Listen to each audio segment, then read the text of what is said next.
Welcome car audio enthusiasts.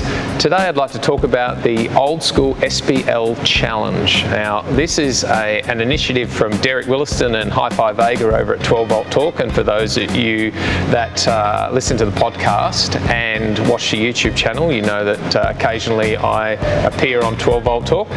So the last episode I was on, Derek and I were talking about an Old School SPL Challenge. So today I thought, well, let's introduce some of the old school cheater amps, because that's what it's all about down here. We're going to cheat. So let's talk about cheating. Stay tuned.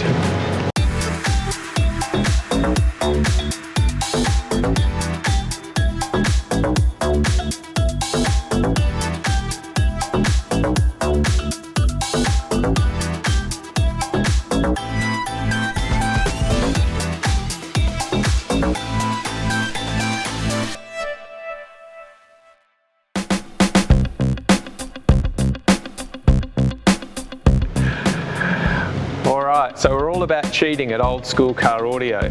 So what does that mean? Back in, now this, I think it was mid to late 90s, and I'm pretty sure it was around 97 or 98, because Orion introduced the Concept 97.1 in 1998 from memory.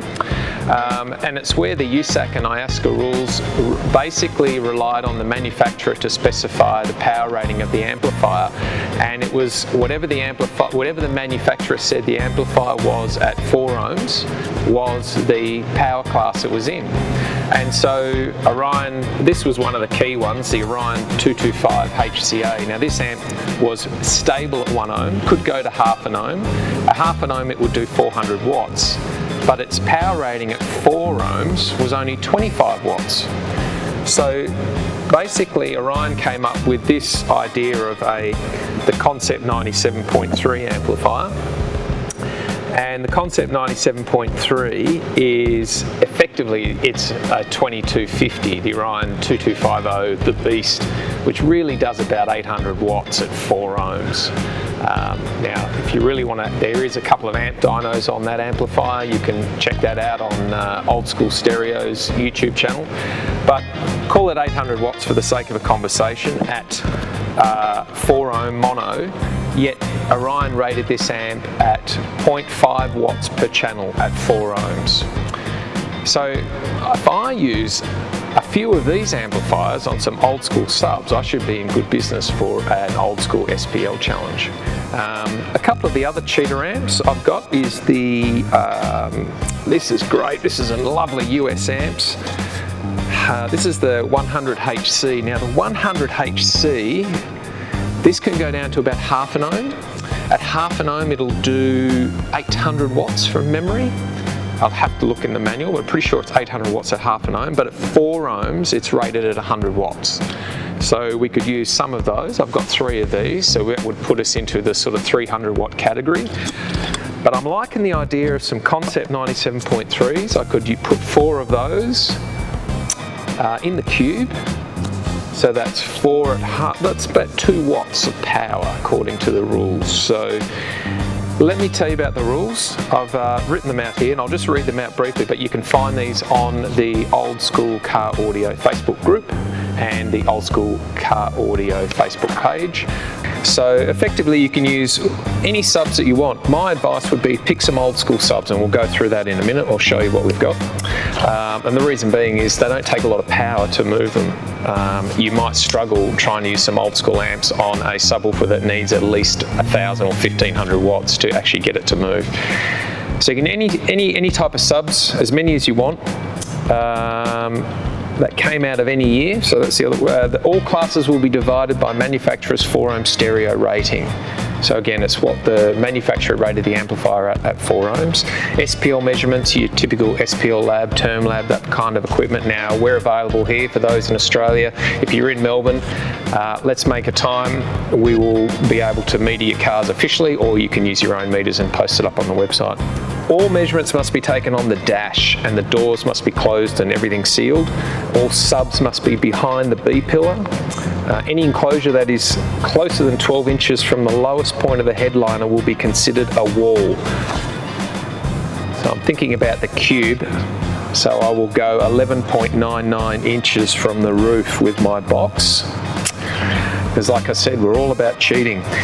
If you are considered walled, you will automatically be entered into the 250 to 500 watt power class, regardless of what amps you run. So, lucky, I will not be a wall. Look, it'll run till the 3rd week of October, so really you want to time your run until no later than the middle of October, guys. You can enter as many classes as you want, but obviously you can only really compete and nominate one class to get your score in. There will be prizes yet to be announced.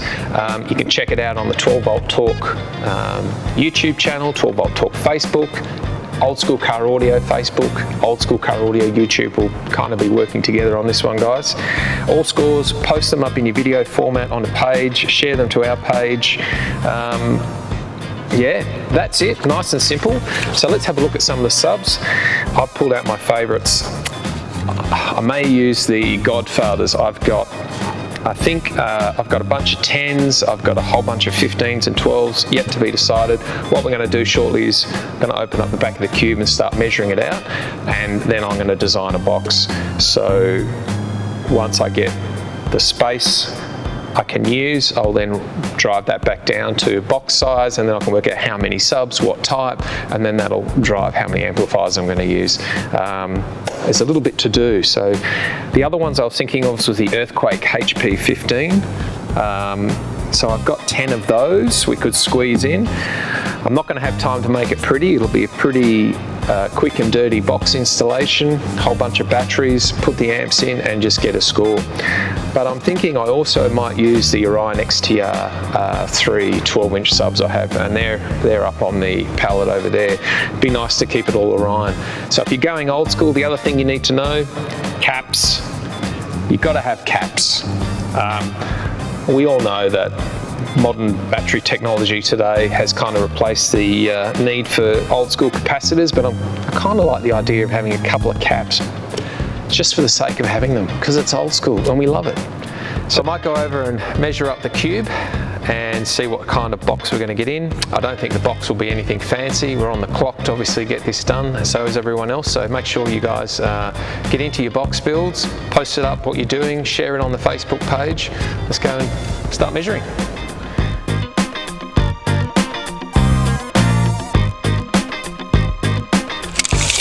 All right, we have some space. I'm going to take some of these panels off, I think. Not sure how much extra room I'll get. I don't think I get a lot. Otherwise it's only barely 1 metre, maybe 900. I have to be careful that I don't go all the way to the roof. So my box really is only going to be about there, which could be okay. That's a big, big box. I have to think about a way to cheat. I have to think about cheating. Yes.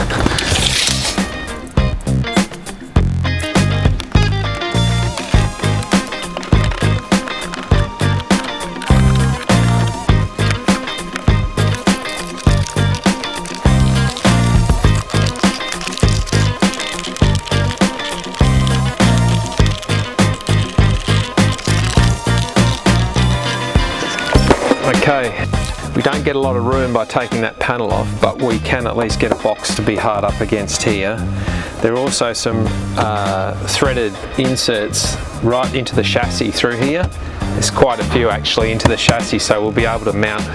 I think we get some steel and we make a frame for the actual box to then sit on.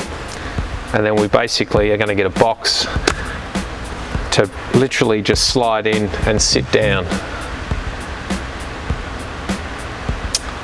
Should be good. All right.